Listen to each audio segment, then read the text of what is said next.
Welcome to all of you in Sanwal Physics classes. In today's lecture of class 12, chapter Electrostatic Potential and Capacitance, we will study about the concept of capacitance or capacitor. Okay, capacitance and capacitor.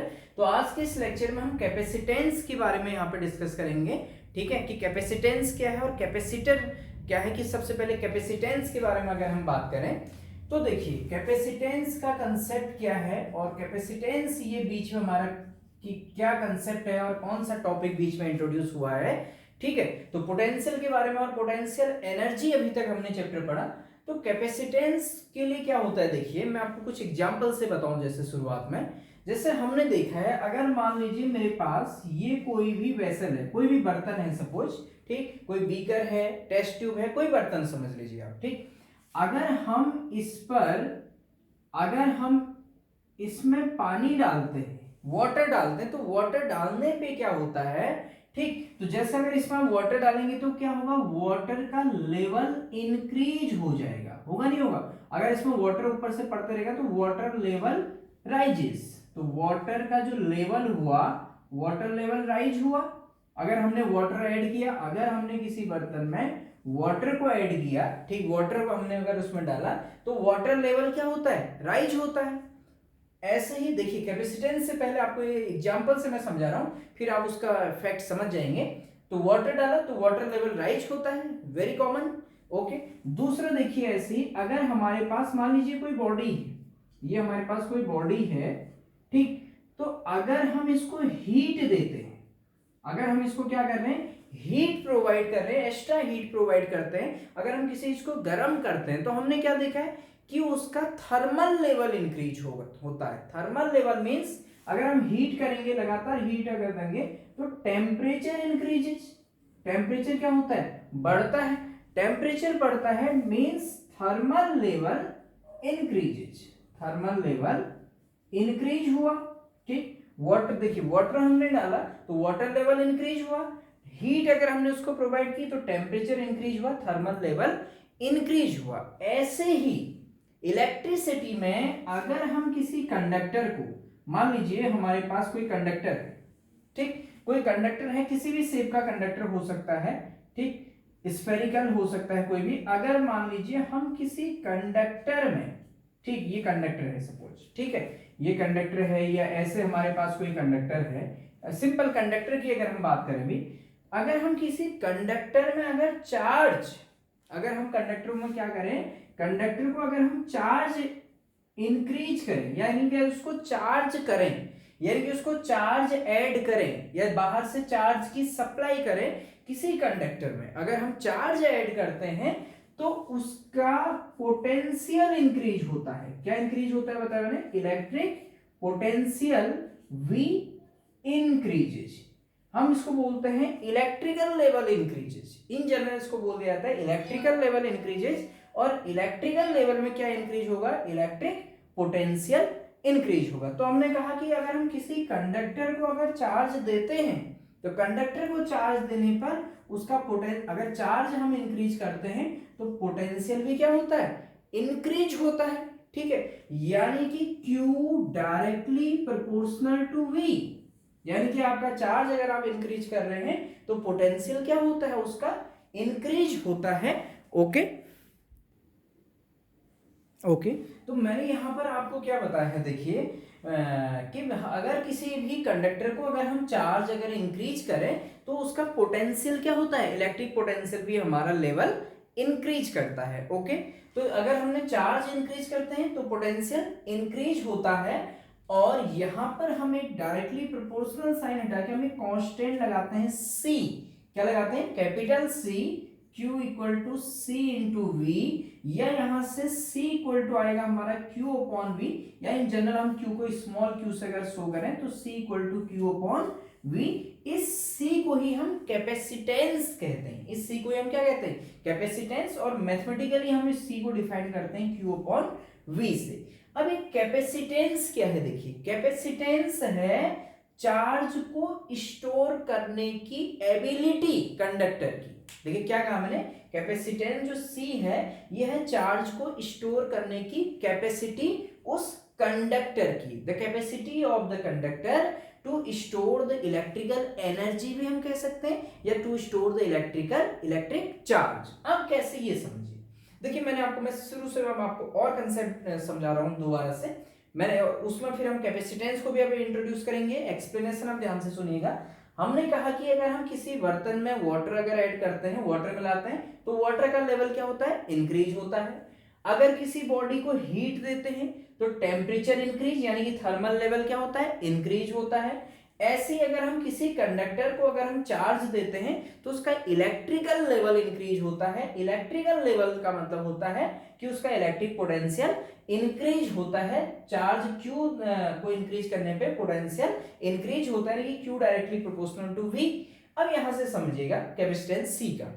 देखिए जब हम इस बर्तन पे water add करेंगे इस vessel पे, तो क्या होगा, वाटर का लेवल इंक्रीज तो होगा, वाटर लेवल इंक्रीज होगा, लेकिन जब ये वेसल अगर पूरा कंप्लीट फिलअप हो जाए वाटर से, उसके बाद क्या होगा, ये वाटर एटमॉस्फेयर में कहूं या फिर मैं इससे आउटसाइड लीक होने लगेगा, होगा नहीं होगा। आप एक ऐसा टाइम आएगा कि हम उसके बाद हम इसमें एक्स्ट्रा वाटर ऐड नहीं कर सकते, चाहते हुए भी नहीं कर सकते, क्योंकि अगर हम करेंगे तो हमारे किसी फायदे का नहीं होगा, वो लीक हो जाएगा, वेस्ट हो जाएगा। ऐसे ही यहां पर भी हमारे पास एक होता है कैपेसिटर कंडक्टर में, कि अगर हम कंडक्टर को अगर किसी मीडियम में, देखिए यहां पर पहली बार मैं बता दूं, जैसे ये वाटर अगर मेरे पास छोटा कंटेनर है तो मैं इसमें कम वाटर ऐड कर सकता हूं। अगर मैं इसका शेप और साइज बढ़ा दूं, इस कंटेनर का जिसमें वाटर ऐड कर बढ़ा दूं, तो क्या होगा, हम इसमें ज्यादा वाटर ऐड कर सकते हैं, यस और नो। तो इसी टाइप से कंडक्टर में भी क्या होता है, देखिए जब हम किसी कंडक्टर को चार्ज देते हैं तो एक लेवल तक, एक चार्ज देते देते, एक चार्ज स्टोर करने तक धीरे धीरे उसका पोटेंशियल इंक्रीज होता है, उस कंडक्टर का पोटेंशियल क्या होता है, इंक्रीज होता है। लेकिन एक ऐसी सैचुरेशन स्टेट आती है, ऐसी कंडीशन आएगी कि अगर आप उसके बाद उसमें अगर और चार्ज देंगे तो फिर जो आपका जो चार्ज होगा, वो चार्ज फिर उस मीडियम में या एटमॉस्फेयर में वो चार्ज लीक हो जाएगा, यानी कि अब आपका कंडक्टर उससे ज्यादा चार्ज को स्टोर नहीं कर सकता है, क्योंकि तो हम उसके पोटेंशियल को एक फाइनाइट लिमिट तक ही इंक्रीज कर सकते हैं, ठीक है। तो इसलिए क्या होता है कि किसी भी कैपेसिटर में भी, किसी भी कंडक्टर में, अगर हम कंडक्टर के यहाँ पर चार्ज अगर हम दे रहे हैं तो उसका पोटेंशियल क्या होगा, इंक्रीज होगा। तो चार्ज देते देते एक ऐसी कंडीशन आएगी कि उसके बाद अब उसका पोटेंशियल इंक्रीज नहीं हो सकता है, ठीक। अगर आप मैक्सिमम पोटेंशियल इंक्रीज हो गया, उसके बाद भी अगर हम चार्ज देंगे तो पोटेंशियल इंक्रीज नहीं होगा, चार्ज जो होगा हमारा एटमॉस्फेयर में लीक हो जाएगा। तो उसकी एक मैक्सिमम कैपेसिटी है उस कंडक्टर की चार्ज को स्टोर करने की या इलेक्ट्रिकल एनर्जी को स्टोर करने की, जो उसकी मैक्सिमम कैपेसिटी है, उसी कैपेसिटी ऑफ को हम कैपेसिटेंस कहते हैं। तो कैपेसिटेंस क्या है, the ability of a conductor या ऑफ अ कैपेसिटर भी हम कह सकते हैं, कंडक्टर या capacitor, to store the electrical charge और इलेक्ट्रिकल एनर्जी। ओके, तो देखिए अब क्या होता है इसमें, विदाउट, ये भी हम बोलेंगे without leakage of charge in the atmosphere, कि एटमॉस्फेयर में चार्ज लीकेज ना हो, इतनी कैपेसिटी कि चार्ज तो उसमें स्टोर हो जाए और चार्ज एटमॉस्फेयर में लीकेज ना हो, यानी कि मैक्सिमम चार्ज स्टोर हो जाए। तो देखिए हमारा चार्ज बढ़ाने पर पोटेंशियल क्या हो रहा है, इंक्रीज हो रहा है। अगर हम किसी, अब मैं इसको यहाँ पे रख कर रहा हूं, किसी भी कंडक्टर में, आप जो मैं एक्सप्लेनेशन दे रहा हूं उसको आप ध्यान से समझने की कोशिश कीजिएगा। किसी भी कंडक्टर में चार्ज देने पर पोटेंशियल क्या हो रहा है, इंक्रीज हो रहा है, और पोटेंशियल एक लिमिट तक ही इंक्रीज होगा। तो इसलिए मैक्सिमम चार्ज स्टोर करने के लिए, देखिए मैं कौन सी लाइन बोल रहा हूं, ध्यान सुनिएगा, मैक्सिमम चार्ज को स्टोर करने के लिए आपका उस कंडक्टर का पोटेंशियल पहले से कम होना चाहिए या ज्यादा होना चाहिए। देखिए चार्ज अगर हम स्टोर कर रहे हैं तो पोटेंशियल इंक्रीज हो रहा है, और पोटेंशियल इंक्रीज एक लिमिट तक ही हो सकता है। तो इसलिए चार्ज तो हम उसको उतना ही दे पाएंगे जितने उसकी पोटेंशियल इंक्रीज करने की लिमिट है। तो चार्ज के इंक्रीज होने पे पोटेंशियल भी इंक्रीज हो रहा है। तो ज्यादा चार्ज देने के लिए, ज्यादा कैपेसिटी बढ़ाने के लिए, कि ज्यादा चार्ज स्टोर कर पाए, उसका इनिशियल पोटेंशियल क्या होना चाहिए, कम होना चाहिए कि उसका पोटेंशियल चार्ज हम बाहर से दें, उसके बाद उसका पोटेंशियल इंक्रीज हो। तो इसलिए कैपेसिटेंस के फॉर्मूले में C equal to Q upon V, V का जो टर्म है वो डिनोमिनेटर में होता है कि अगर पोटेंशियल कम होगा पहले से उस कंडक्टर का तो हम उसमें ज्यादा चार्ज स्टोर कर पाएंगे, अगर पहले से पोटेंशियल ज्यादा है तो चार्ज हम ज्यादा स्टोर नहीं कर पाएंगे। तो इसलिए कैपेसिटर बनाने के लिए हम एक ऐसा कंडक्टर, ऐसी डिवाइस पढ़ेंगे, बाद में हम पढ़ेंगे पैरेलल प्लेट कैपेसिटर का हम कंसेप्ट पढ़ेंगे। तो वहां पर पोटेंशियल को मिनिमम रखा जाता है, कोशिश की जाती है कि पोटेंशियल क्या हो उस कंडक्टर के लिए मिनिमम हो कि जिससे उसमें हम ज्यादा से चार्ज स्टोर कर सकें। ओके, तो इसलिए यहां से हमारा कैपेसिटेंस का फॉर्मूला बन के आता है C equal to Q upon V. तो charge stored per unit potential difference, ठीक है, कि पर यूनिट पोटेंशियल पर उसका हमें कितना हम चार्ज उस पर स्टोर हो रहा है, C equal to Q upon V. ठीक है, तो मैथमेटिकली मैं इसके लिए नोट्स बना दूंगा अभी आपके लिए कैपेसिटेंस की प्रॉपर डेफिनेशन के साथ। अब देखिएगा कैपेसिटर जो आएगा हमारा, हम आगे पढ़ेंगे स्फेरिकल कैपेसिटर और पैरेलल प्लेट कैपेसिटर। तो जो कैपेसिटर का जो मेन यूज है वो कहां पर है, देखिए हमारे पास कैपेसिटर क्या करता है, मैक्सिमम चार्ज को स्टोर करके रखता है। अगर हमें कभी सर्किट में ज्यादा करंट की आवश्यकता पड़े, अगर हमें ज्यादा करंट चाहिए किसी सर्किट में, तो वहां पर हम क्या करते हैं, कैपेसिटर का यूज करते हैं। जनरली हमारे घरों में जैसे अगर हमें किसी समय 25 एम्पियर तक की करंट चाहिए, 30 मैक्सिमम 30 एम्पियर या 50 एम्पियर तक की करंट एक साथ चाहिए, तो हमारे घर में 50 एम्पियर तक की करंट नहीं आती एक साथ।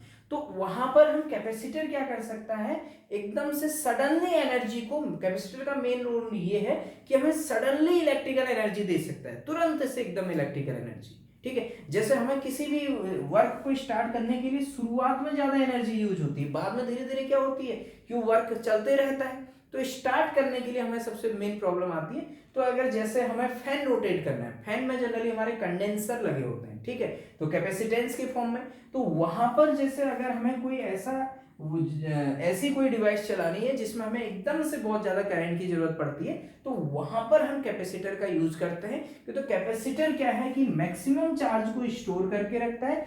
दूसरी मेन बात यह है कि ये उस चार्ज को हम सडन, अगर हमें कहीं पर जरूरत है सडनली, तो हम उस चार्ज को या उस इलेक्ट्रिकल एनर्जी को हमें ये क्या करेगा, कैपेसिटर प्रोवाइड करेगा। ठीक है, तो कैपेसिटेंस के केस में हमने क्या देखा कि अगर हम देखिए अभी तक जो हमने पढ़ा है मेन, कि अगर हम किसी कंडक्टर में चार्ज Q देते हैं या स्मॉल q, तो क्या होता है, उसका पोटेंशियल भी इंक्रीज होता है। तो Q directly proportional to V, ये हमारे पास होता है। तो Q equal to C into V, this C is the capacity या कैपेसिटेंस ऑफ द कंडक्टर। तो C इक्वल टू हमारे पास क्या है, Q अपॉन V फॉर्मूला। ठीक है, तो इसके बेस पर चार्ज द कैपेसिटेंस क्या है किसी कंडक्टर का, कैपेसिटेंस का, कैपेसिटेंस होता है the ability of a capacitor या conductor to store the electrical energy और electrical charge without the leakage of charge in the outside region. Okay, तो यहां पर ये मैंने लेक्चर एक्सप्लेन किया आपको। अब मैं यहां पर कैपेसिटेंस के नोट्स यहां पर लिख के आपके लिए शो करूंगा। ओके, ओके, तो यहां पर मैंने कैपेसिटेंस से रिलेटेड जो मेन बात हमने पढ़ी थी उसको मैंने नोट किया हुआ है। ठीक है, आप नोट्स बना सकते हैं। इसके लिए मैं फिर से आपको, देखिए हमने क्या लिखा था, electrical capacitance of a conductor is a measure of its ability to hold और स्टोर द इलेक्ट्रिक चार्ज और इलेक्ट्रिक एनर्जी भी हम कह सकते हैं। तो हमने सिंपली बोल दिया इलेक्ट्रिक चार्ज। इलेक्ट्रिक कैपेसिटेंस क्या है किसी कंडक्टर का, measure of its ability to hold और स्टोर द इलेक्ट्रिक चार्ज होता है कि चार्ज को स्टोर करने की कैपेसिटी जो होती है कंडक्टर की, वही मेन कैपेसिटेंस होता है। ठीक है, when a conductor is given a charge, जब किसी कंडक्टर को एक चार्ज दिया जाता है यानी कि उसको चार्ज किया जाता है, चार्ज उसको बाहर से हम दे रहे हैं, तो इट्स पोटेंशियल राइजेज और इंक्रीजेस। तो मैंने बताया था पोटेंशियल क्या होता है, इंक्रीज होता है, चार्ज देने पे पोटेंशियल इंक्रीज होगा in proportion to the charge given, यानी कि जैसा हम चार्ज में इंक्रीज करेंगे वैसा ही पोटेंशियल में भी इंक्रीज होता है। इसलिए increase in charge is directly proportional to increase in potential. इस लाइन पे ध्यान दीजिएगा कि इंक्रीज इन चार्ज, जितना भी चार्ज देंगे उसी अमाउंट में पोटेंशियल भी इंक्रीज होगा। ठीक है, तो if a charge q is given to a conductor and its potential increases by v, देखिए q क्या है यहाँ पर, इंक्रीज इन चार्ज, और v क्या है, इंक्रीज इन पोटेंशियल की बात हो रही है कि चार्ज देने पर पोटेंशियल भी सेम अमाउंट से इंक्रीज हो रहा है, तो हम कहेंगे q इंक्रीज इन चार्ज, जितना चार्ज हम सप्लाई कर रहे हैं, और v क्या है, इंक्रीज इन वोल्ट, ठीक है, वोल्टेज या पोटेंशियल। तो q directly proportional to v, तो q इक्वल टू cv, तो हमने c क्या होता है, वेयर द कांस्टेंट c, इसी को हम क्या कहते हैं, is called the capacitance of the conductor which depends upon, जो कि जो कैपेसिटेंस डिपेंड करेगा, मैंने आपको बताया था, एक तो साइज पे डिपेंड करेगा, शेप ऑफ कंडक्टर पे डिपेंड करेगा। जैसे बर्तन में हमने पानी के केस में बताया था कि अगर बड़ा बर्तन है तो ज्यादा पानी स्टोर कर सकते हैं, ऐसे यहाँ पर कंडक्टर के साइज और शेप पे भी डिपेंड करेगा। साथ ही सराउंडिंग मीडियम कैसा है, उसके चारों ओर मीडियम कैसा है, यानी कि उसके अगर नियर बाय अगर कोई कंडक्टर है दूसरा, तो उस पर भी ये डिपेंड करता है, कौन, कैपेसिटेंस, ठीक। तो यहां से Q equal to C into V, तो यहां से कैपेसिटेंस के लिए जो मैंने फॉर्मूला एक्सप्लेन किया था C equal to Q upon V बनेगा, तो C equal to Q upon V के बीच के लिए मैं आगे यहाँ पे नोट्स लिख के आपके लिए शो कर रहा हूँ, ठीक है। तो आप यहां तक इसका स्क्रीनशॉट लीजिएगा और इसके नोट्स प्रिपेयर कीजिएगा।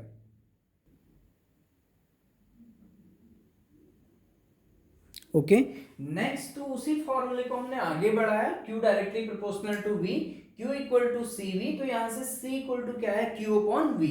तो इसमें जो Q है, ध्यान दीजिएगा, ये है charge given to the conductor, और V क्या है, राइज इन पोटेंशियल या increase in potential of the conductor है, कि Q चार्ज देने पर उसका पोटेंशियल कितना इंक्रीज हुआ, ये बात का ध्यान दीजिएगा, ठीक है, कि कितना पोटेंशियल इंक्रीज हुआ, ठीक। तो thus the capacitance of a conductor is defined as the ratio, इस formula के according capacitance of a conductor is defined as the ratio of the charge given to the rise in the potential of the conductor to the increase in the potential of the conductor होगा।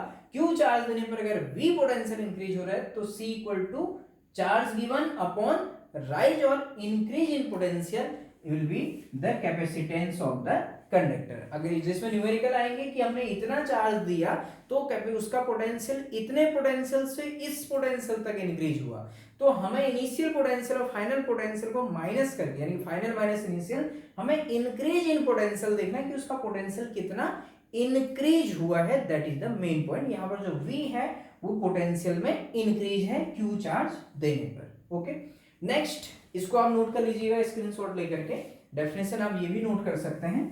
इसके बाद है next कि unit of capacitance क्या होती है। Unit of capacitance, तो देखिए फॉर्मूला आपके सामने है, यूनिट ऑफ कैपेसिटेंस C, इससे आप यूनिट बता सकते हैं कैपेसिटेंस, चार्ज Q की unit coulomb per voltage, potential की जो यूनिट हो जाएगी, पोटेंशियल की यूनिट क्या हो जाएगी, वोल्ट हो जाएगी, यानी कि पोटेंशियल है यहाँ पर, वोल्टेज नहीं, ठीक है।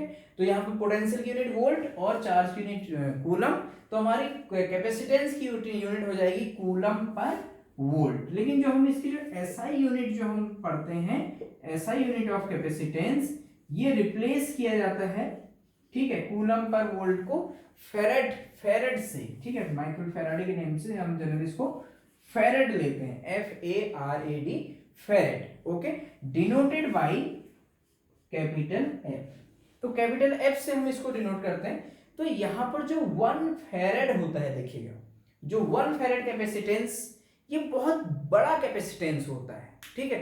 यानी कि जब हम आगे पढ़ेंगे तो अर्थ का जो कैपेसिटेंस ऑफ अर्थ होता है, हम इसको आगे पढ़ेंगे एज ए स्फेरिकल कैपेसिटर मानते हुए, कैपेसिटेंस ऑफ अर्थ। ध्यान दीजिएगा कि हम अर्थ को एक कंडक्टर मानते हुए, आइसोलेटेड कंडक्टर मानते हुए, इतनी बड़ी अर्थ है हमारी, इसकी जो चार्ज स्टोरिंग कैपेसिटी हम निकालते हैं, तो अर्थ की जो चार्ज कैपेसिटी स्टोरिंग कैपेसिटी कहें या कैपेसिटेंस ऑफ अर्थ कहें, ये होता है 711 माइक्रोफैराड ओनली। देखिए अर्थ की ही चार्ज स्टोरिंग कैपेसिटी 700 माइक्रोफैराड, समझ रहे। तो इसका मतलब जो फेरेड है वो अपने आप में बहुत बड़ी कैपेसिटेंस की यूनिट है, और 1 फेरेड होने के लिए लगभग जो रेडियस होना चाहिए किसी स्फेरिकल कंडक्टर की बात करें तो 9 × 10⁹ मीटर का होना चाहिए 1 फेरेड के लिए, ठीक। अर्थ का हमारा 6.4 इंटू 10⁶ मीटर होता है, यानी कि 6400 किलोमीटर जो हम कहते हैं मीटर में 6.4 इंटू 10⁶ मीटर। इतने रेडियस का अगर हम एक स्फेरिकल कैपेसिटर मान के चले अर्थ को, तो उसकी भी जो कैपेसिटेंस है वो 711 माइक्रोफैराड ही होती है। तो इसलिए मेरे कहने का मतलब यहाँ पर ये है कि ऐसा यूनिट ऑफ कैपेसिटेंस तो फैरड है, ऐसा यूनिट ऑफ कैपेसिटेंस क्या है फैरड, लेकिन जो प्रैक्टिकल यूनिट हम देखेंगे, प्रैक्टिकल यूनिट जो हमें न्यूमेरिकल्स में मिलेंगी या दूसरे किसी और में क्वेश्चंस में सॉल्व करने के लिए हम मिलेंगी, जो हम प्रैक्टिकली जो यूज करते हैं वो जनरली हम 1 माइक्रोफैरड, पिकोफैरड, नैनोफैरड इनका यूज करते हैं, ध्यान दीजिएगा, जिसमें 1 माइक्रोफैरड यानी कि 1 म्यू एफ, इसको आप नोट कर लीजिएगा पॉइंट, ये आगे भी हमारे लेक्चर में आएगा कैपेसिटेंस ऑफ अर्थ। तो 1 माइक्रोफैरड जनरली हम प्रैक्टिकल यूनिट यूज करते हैं, तो ये कितना हो जाएगा 10⁻⁻6 farad, you know very well. अगर हम 1 नैनोफैरड की बात करें तो 1 नैनोफैरड ये हो जाएगा 10⁻⁹ फैरड। अगर हम बात करते हैं 1 पिकोफैरड की, तो 1 पिकोफैरड हमारा हो जाएगा 10⁻12 फैरड। तो कुल मिला के हमारे कहने का मतलब ये है कि farad is a very large unit of capacitance, ये अपने आप में एक बहुत बड़ी यूनिट है। हमारे पास जो है जनरली प्रैक्टिकल यूनिट में हम माइक्रोफैरड, नैनोफैरड और पिकोफैरड इनका यूज करते हैं। ओके, नेक्स्ट अगर हमसे कहा जाए, आप इसको नोट कर लीजिएगा, ठीक, अगर हमसे कहा जाए कि 1 फैरड कैपेसिटेंस को डिफाइन कीजिए, डिफाइन 1 फैरड कैपेसिटेंस, तो देखिए 1 फैरड कैपेसिटेंस हम कैसे डिफाइन करेंगे, देखिए इसको मैं यहां पर मिटा दे रहा हूं। तो 1 फैरड कैपेसिटेंस, 1 फैरड कैपेसिटेंस तो वेरी इजी है, बहुत इजी है। 9th 10th में भी आपने ऐसी बहुत सारी डेफिनेशंस फॉर्मूले से बनाई है, C equal to Q upon V. अगर हम कहें कि if Q equal to 1 coulomb, अगर हम किसी कंडक्टर को 1 कूलम चार्ज दें और उसका इंक्रीज इन पोटेंशियल V कितना हो जाए, 1 वोल्ट हो जाए, तो C इक्वल टू हमारे पास बन जाएगा 1 कूलम अपॉन 1 वोल्ट। तो 1 कूलम अपॉन 1 वोल्ट को हम क्या कह देंगे, फैरड, कूलम पर वोल्ट को फैरड से, तो C इक्वल टू हमारा हो जाएगा 1 फैरड। तो यहां से आप डेफिनेशन खुद लिख सकते हैं कि 1 फैरड कैपेसिटेंस क्या होगा, if a charge of 1 coulomb is given to a conductor and its potential increases by 1 volt, और उसका पोटेंशियल कितना इंक्रीज हो जाए, 1 वोल्ट इंक्रीज हो जाएगा, then its capacitance is said to be 1 farad. देखिए क्या है, if a charge of 1 coulomb is given to a conductor and its potential increases by 1 volt, then its capacitance is called क्या, 1 farad। okay, so this is 1 farad capacitance। next आप इसको note कर लीजिएगा। इसके बाद से हम यहां पर एक और चीज आगे यहां पर कैलकुलेट करते हैं, इसका डायमेंशनल। ओके, नेक्स्ट हम यहां पर जो कि बेसिक लेक्चर ये है कैपेसिटेंस पर, तो बेसिक्स में सारे बेसिक्स इसके कर लेते हैं।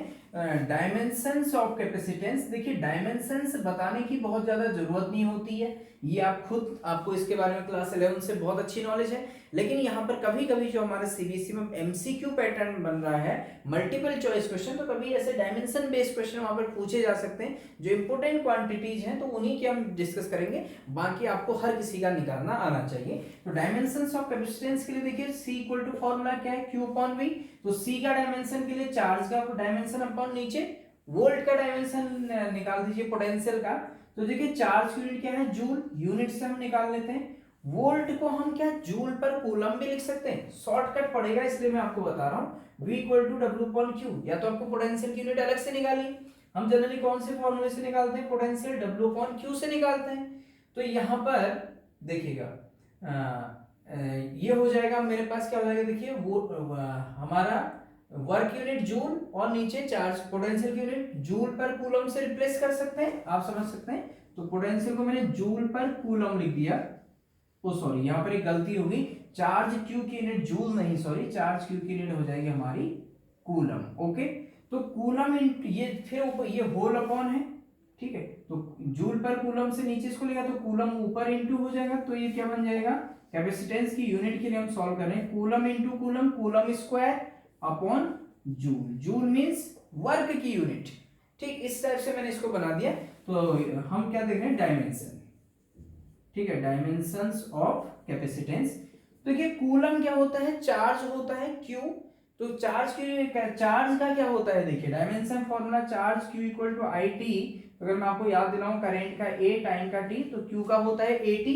तो यहाँ पर कूलम के ऊपर ए टी का हो जाएगा हमारा स्क्वायर अपॉन नीचे जूल। जूल क्या होती है, एनर्जी, यानी कि work equal to force into displacement. तो फोर्स क्या होता है, देखिए M L T minus two into displacement करेंगे तो उसकी डायमेंशन एल होगा, तो जूल का हो जाएगा M L square T minus two. ठीक है, तो यहां सब इसको सॉल्व कर लीजिएगा, m ऊपर चले जाएगा तो अच्छा ऊपर a स्क्वायर टी फोर हो जाएगा, एक लाइन स्क्वायर कर देंगे हम, sorry a square T two, और नीचे हमारे पास है M L square T minus two. अब इसको ऊपर ले जाइए तो सिंपली हमारे पास आ जाएगा m हो जाएगा माइनस वन, l ऊपर जाएगा तो हो जाएगा l हो जाएगा माइनस टू, t हो जाएगा देखिए माइनस टू ऊपर जाएगा, टू पहले से ऊपर है, T4 और A हो जाएगा आपका 2। तो this is the dimensions of capacitance. ठीक है, तो कैपेसिटेंस की डायमेंशंस हैं सिंपली। ये तो मैंने ऐसे यहाँ पर सॉल्व किया आपके लिए, तो आपको सॉल्व करने का मेथड पता होना चाहिए। तो आप पहले या तो पोटेंशियल चार्ज की निकाल दीजिए, पोटेंशियल की V equal to W upon Q वाले फॉर्मूले से अलग से पोटेंशियल की डायमेंशन निकाल लीजिए, क्योंकि इतने सारे डायमेंशंस तो हम याद तो रख नहीं सकते। ठीक, तो पोटेंशियल की जो भी डायमेंशन बनेगी उसको यहाँ पर रखेंगे, तो आप उससे भी सॉल्व करेंगे तो आंसर यही आएगा। So this is the dimensional formula for capacitance. आपको इस डायमेंशन फॉर्मूला को रटने की जरूरत नहीं है, रट आप पाएंगे नहीं। ठीक, बस हमें निकालने का मेथड पता होना चाहिए। तो आज आप इसको भी नोट कर लीजिएगा, डायमेंशन फॉर्मूला। आज के इस लेक्चर में हमने जनरल पढ़ा यहाँ पर इंट्रोडक्शन ऑफ कैपेसिटेंस की, कैपेसिटेंस क्या है। आगे हम धीरे धीरे कैपेसिटर को और डीपली पढ़ेंगे, पैरेलल प्लेट कैपेसिटर वगैरह। ठीक, तो आज के लिए इतना ही। Thank you so much.